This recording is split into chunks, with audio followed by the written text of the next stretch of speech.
Good morning, dear viewers. We are going to read something, a passage from this book, Ethics. This is a masterpiece from SPINOZA, and it is very known for many philosophers because it made a revolution on the way people used to think or to consider man, to consider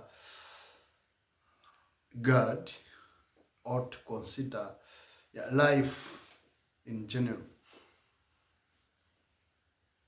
Because the way you take God, the way you define God, it will bring implications in your life. The way you define yourself, it will bring implications in your life. Just to give you an example, if you consider God as an entity that is afar, is located very far away, like in heaven, in a very different place, so you will continue to bow down, to pray him, to ask him for direction, thinking that is very different from you. You will consider him like a parent, a punishing God, a police officer. God is not a police officer. He doesn't have a set of rules that you have to follow in order to be happy, in order to be rewarded. Which rules that if you do not comply with them, you will be punished. Like it is like stated by religions. So Spinoza gives a clear way of understanding God like all-encompassing reality. God is the true reality.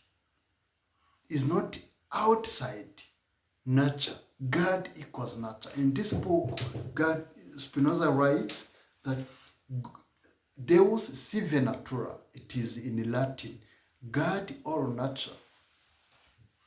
So you will find that God is not outside the nature. God is not the creator in the ancient, like in the traditional ways of saying that God has created. God has not created the nature. In this view, in this philosophy, you will see that the creator and the creation are not separated, are the very same reality. This philosophy is very amazing. Even Einstein, one day has said clearly that he believes in the God of Spinoza. That is not the creator. God is not God who is not rewarding or punishing. That is not a person. That is the philosophy of Spinoza. Of Spinoza, and this has been accepted by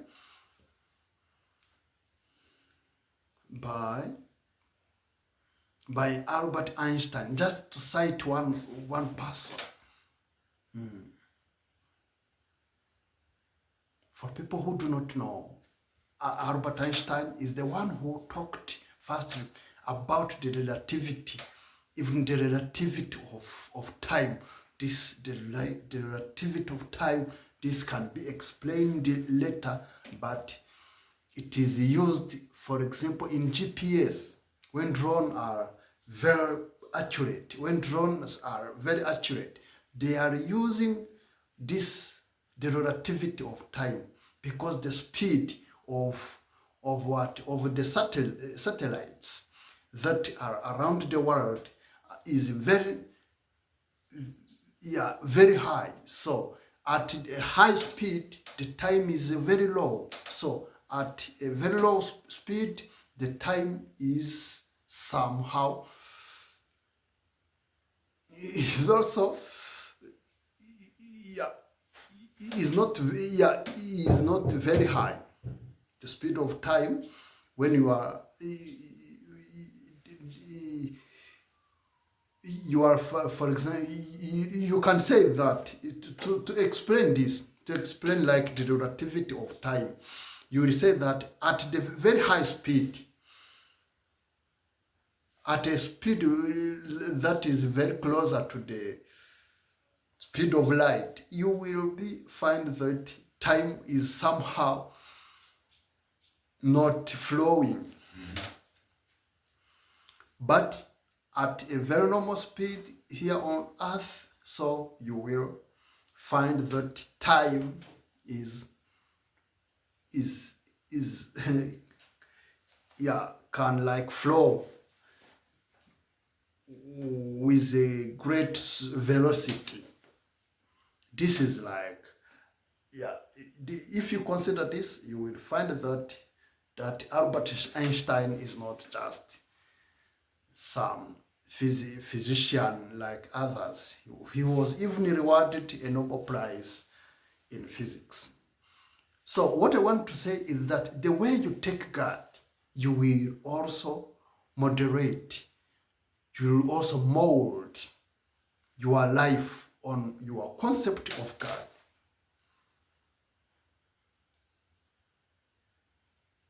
So you see, there is an innovation about God by Spinoza, because Spinoza said that God is not a creator, God is not a person. God is not a person. God doesn't have feelings. God doesn't love. That God doesn't reward. That doesn't punish.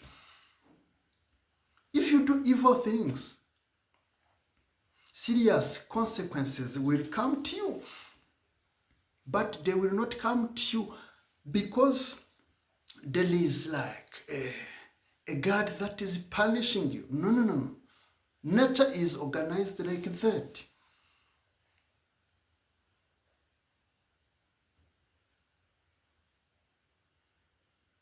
So let us jump to the second thing, the concept of man. Traditionally, people used to think that man is made up by two things, body and spirit, or body and soul, two different entities. For example, in the philosophy of René Descartes, in the philosophy of Blaise Pascal, in the philosophy of Aristotle, the three, just to cite some, the three used to say that a man is like an animal that is irrational. In French, l'homme est un animal raisonnable. It means that on one side we have the body, on the other side we have a spirit or soul. This had serious implications in religions. People used to say, if I die, my soul will go to report to God, will be punished. Maybe it will be in purgatory, it will go in paradise, things like those. So people were in confusion. But when Spinoza came in 17th century, he gave precision, accurate precision, saying that man is like a single entity. If you consider man on the point, on one side, you can say that he is like a body, but on the other side, you can even say he's a spirit. Spirit and body are an entity, the same thing. Like if you have a coin, I don't have a coin around me. If you have a coin, maybe on one side you have spirit, on the other side you have body. Just the thing, the same thing. You can't separate them. This brings peace to you. This brings peace to you. Because you will not be wondering about your spirit, but you know that taking care of your body, it is also taking care of your spirit. And you will not say that you will never say that a sound spirit or soul has to live in a sound body. Mens sana in corpore sano. L'âme saine dans un corps, l'âme sainte dans un corps saint. No. The spirit and the body are the same entity. So, as we are giving those explanations, we are alluding to parts of this book. This book is subdivided in 5 parts.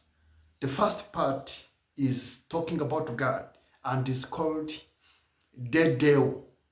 De Deo is in Latin because this book was written in Latin. De Deo, it says of God, about God, of God. De Deo. So the second part is called Nature and Origin of the Mind. This nature and origin of the mind. This second part, the nature and origin of the mind, this will give you like insight, clear insights about the nature of man. How man is not made up by body on one side and on other side made up by spirit, though, but it is made up by one entity, that is spirit or body. This is very amazing. This is amazing, dear viewers. So the third part is origin and nature of the affect. This is very important for me because, as you know, our behavior, how we behave, we are always pushed by our psychological, biological, culture, social environment or conditions. We are not free. We are always pushed. We are determined by those conditions. But people could say before Spinoza that our behavior is free. But Spinoza said, consider a man like a phenomenon of the nature.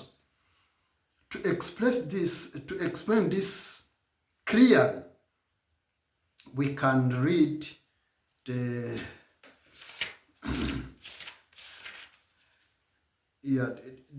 part 3, or the origin and the nature of the affects. We find, for example, most persons, the very first sentences, most persons who have written about the affects and man's conduct of life seem to discuss not the natural things which follow the common laws of nature, but things which are outside her.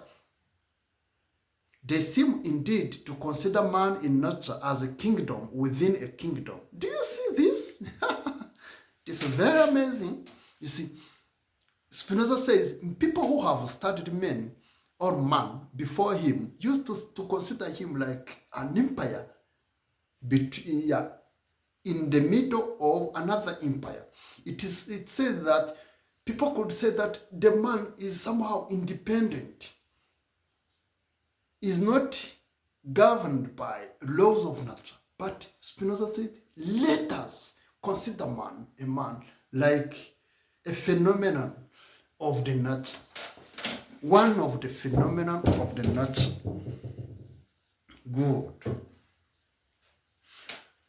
So, without further ado, without delaying, I can tell you the two remaining parts of this book. The fourth part is of human bondage. So, I will not delay on this. Human bondage. The human bondage is about like how people who do not know themselves, people who do not know how their affects will put them, if they don't not know how their affects determine their behavior, their reactions will be always in bondage. Yeah. So the last part, the fifth part, is of the power of the intellect. The intellect is that capacity we have that can make us like gain some freedom from determinism of the nature. Your intellect will serve you in analyzing the causes that are determining you, your behavior, your life. So if you have this knowledge, you become somehow free. So freedom in the philosophy of Spinoza is not the ability to do what you want. It is the ability to know what is pushing you to make this choice or the other choice. So today I want just to make this overview of the book, 5 parts of ethics. First part, of God. Second part, nature of mind and intellect. Third part, the origin and nature of affects. Affects is like feelings, emotion, things like those. Fourth part, human bondage. Last part, the power of intellect. So today we can read just 2 propositions in the third part, the origin and the nature of the affects or emotions. Proposition 48 and proposition 49. It's about love and hatred. Here Spinoza is like a surgeon. Is very accurate. First of all, we can talk about what Spinoza says about love. What is love? In French, it is said that l'amour, c'est la joie qui a une cause extérieure. Love, it is like a joy that has an external cause.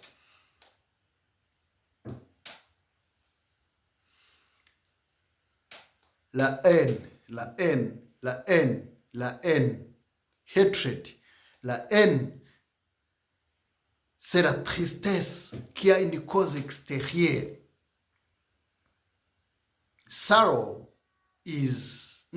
Hatred is the sorrow that has external cause. So because we have the notion, the knowledge of like determinism, we know that a cause can have also another cause. So if someone loves you, but if you discover that that person who loves you has also another cause,